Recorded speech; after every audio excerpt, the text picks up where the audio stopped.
నల్లగొండ జిల్లా గుర్రంపోడు మండలంలో సంబంధించిన ఒక నిరుపేద ఆదివాసీ ఎరుకుల గిరిజనుడు ఆ ఒక కాంట్రాక్టర్ను నమ్మి లక్షల రూపాయలు తట్టలు బుట్టలు అల్లుకొని పందులు సాదుకొని ఇక్కడ లక్షల రూపాయలు కాంట్రాక్టు చేసి ఈ ఎండి పేరమ్మా మీరారెడ్డి పేరు మీద నమ్మి దాదాపుగా 1,20,00,000 రూపాయలతోటి కాంట్రాక్టు చేస్తే అక్కడ మిషన్ భగీరథ పేరుతోటి లక్షల రూపాయలు అతను అప్పులు చేసి పిల్ల మీద అతని భార్య మీద పుస్తలు తాకట్టు పెట్టి తట్టలు బుట్టలు అమ్ముకొని తట్టలు బుట్టలు వచ్చిన పైసలు చాలా అధిక వడ్డీలు తీసుకొచ్చి అతను ఇక్కడ మిషన్ భగీరథలో పెట్టి దాదాపుగా లక్షల రూపాయలు వేచించి ఈ కాంట్రాక్టు చేస్తే 1,20,00,000లో 45 లక్షల రూపాయల దాకా ఈ మల్లారెడ్డి ఆపేసిండు. దానికి గతంలో మా తెలంగాణ ప్రదేశ్ ఎరుకుల సంఘం, అదేవిధంగా అంబేద్కర్ సంఘం, గిరిజన సంఘం, దళిత భోజన సంఘాలతోటి మేము వచ్చి ధర్నాలు చేస్తే మేనేజ్మెంట్ వచ్చి 2 రోజుల తర్వాత పరిష్కారం ఇస్తాం, మీ పైసలు ఇస్తామని చెప్పేసి వాళ్లకు హామీ ఇవ్వడం జరిగింది. మా కుమారన్న ఆధ్వర్యంలో, అదేవిధంగా దళిత భోజన సంఘాల ఆధ్వర్యంలో వాళ్ళు పెట్రోల్ పోసుకొని తగలబెట్టుకుంటా అంటూ కూడా వాళ్ళకు కరికరం లేక నిరుపేదల రక్తాలతోటి ఇలాంటి బిల్డింగ్లు కడుతున్నారు, ఇలాంటి మేడలు కడుతున్నారు. కాబట్టి దయచేసి మిత్రులారా ఒక్కసారి ఆలోచించండి. ప్రజాప్రతినిధులారా, ఇక్కడ సాఫ్ట్వేర్ జాబులు చేస్తున్న వాళ్ళు కూడా మీరు కాంట్రాక్ట్ బేస్లో చేస్తున్న మీరు ఇదే విధంగా ఈ శంకర్ ఏదైతే కాంట్రాక్ట్ బేస్ మీద తీసుకొని కాంట్రాక్ట్గా చేస్తున్నారో మీరు కూడా తోటి కాంట్రాక్ట్ ఉన్నారు. మీ పొట్ట మీద కొట్టే మీకు ఎంత బాధ ఉంటుందో ఒకసారి ఆలోచించండి.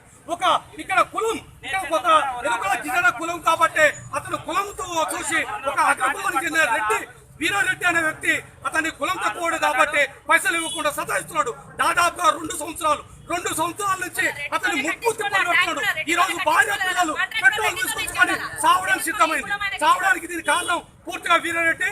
ఇక్కడ ఎండి మేనేజ్మెంట్ పూర్తిగా తీసుకోవాలని మేము గిరిజన సంఘాల నుంచి మేము డిమాండ్ చేస్తున్నాం. ఈ రోజు ఈ ఎరుకుల గిరిజన మహిళకు కానీ శంకర్ కానీ న్యాయం జరగకపోతే మొత్తం నిరాహార దీక్ష ఇక్కడనే మొత్తం స్టేట్ బేస్ గా ఆదివాసీ గిరిజనులతో పాటు బహుజనుల్ని, కాంట్రాక్టర్లని అందరినీ కదిలించి అందరినీ దయచేసి మిత్రులారా, మీడియా మిత్రులకు మీకు ఒకటి అన్యాయం జరిగినప్పుడు కేసీఆర్ దృష్టికి కానీ అదేవిధంగా ఇక్కడ ఉన్న టీఆర్ఎస్ ప్రభుత్వం కూడా ఆలోచించాలి. ఎందుకంటే మీరు కాంట్రాక్ట్లు ఇస్తున్నారు ఇటువంటి పెద్ద బడాబాబులకి. ఈ బడాబాబులు లేని వాళ్ళు నెత్తుల మీద చేయబెట్టి వాళ్ళ రక్తాల్ని జలగల్లాగా పీల్చుకొని తిప్పి చేసి వాళ్ళని రోడ్డు మీద ఇస్తున్నారు. ఎందుకంటే తక్కువ కులం అనే ఒక చిన్న చూపు.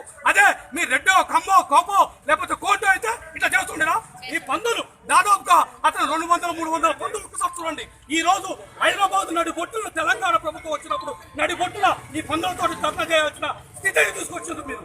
ఎందుకంటే ఒక్కసారి ఆలోచించండి. లాస్ట్ కు మొత్తం అప్పులు చేసి పందులు అమ్ముకొని ఈమె పుస్తల తాడు కూడా లేకుండా ఒక్కసారి చూడండి, పుస్తల తాడు కూడా తాకట్టు పెట్టుకున్నారు. మీ అగ్రకులపు బుద్ధి చూపించుకున్నారు. ఇక్కడ మీకు కూడా మానవత్వం ఉంది. భార్య ఉన్నారు, పిల్లలు ఉన్నారు, అక్కలు ఉన్నారు, చెల్లెలు ఉన్నారు. మీకు నిజంగా వీరారెడ్డి ఎంపీ మీకు నిజంగా మానవత్వం అనేది ఉంటే, మనుషులకు పుడితే నిజంగా మనుషులకు జన్మనిచ్చిన ఒక స్త్రీ ఈ రోజు పెట్రోల్ పోసుకొని ఒక పందుల్ని నీచేతగా నిజంగా చూస్తున్న మీరు ఇక్కడ ఉన్న ఈ ప్రభుత్వాలు కానీ మనుషులు కానీ పందులు అంటే ఏదో చెడుగా చూస్తున్నాం. ఆ పందుల మీద లక్షల రూపాయలు తన పిల్లల్ని సాదుకోవాలా, పొట్ట పోసుకోవాలా, అదంతా తీసుకొచ్చి నీ పొట్ట పెట్టింది, నీ దినాలు పెట్టింది, నీ సావుకుడు పిండాకుడు పెట్టింది. కాబట్టి దయచేసి వీరారెడ్డి అనేటువంటి మానవత్వం ఉంటే ఇక్కడ ఉన్న శంకర్కి ఆదివాసీ ఎరుకుల గిరిజన సౌకర్యానికి న్యాయం జరగాల. న్యాయం జరగకపోతే మాత్రం స్టేట్ మొత్తం మేము మొత్తం ధర్నాలకి ఎక్కడికక్కడనే మేము మొత్తం దానికి దేనికైనా తెగించడానికి మేము సిద్ధంగా ఉన్నామని చెప్తున్నాం. జై భీమ్, జై ఏకలవ్య.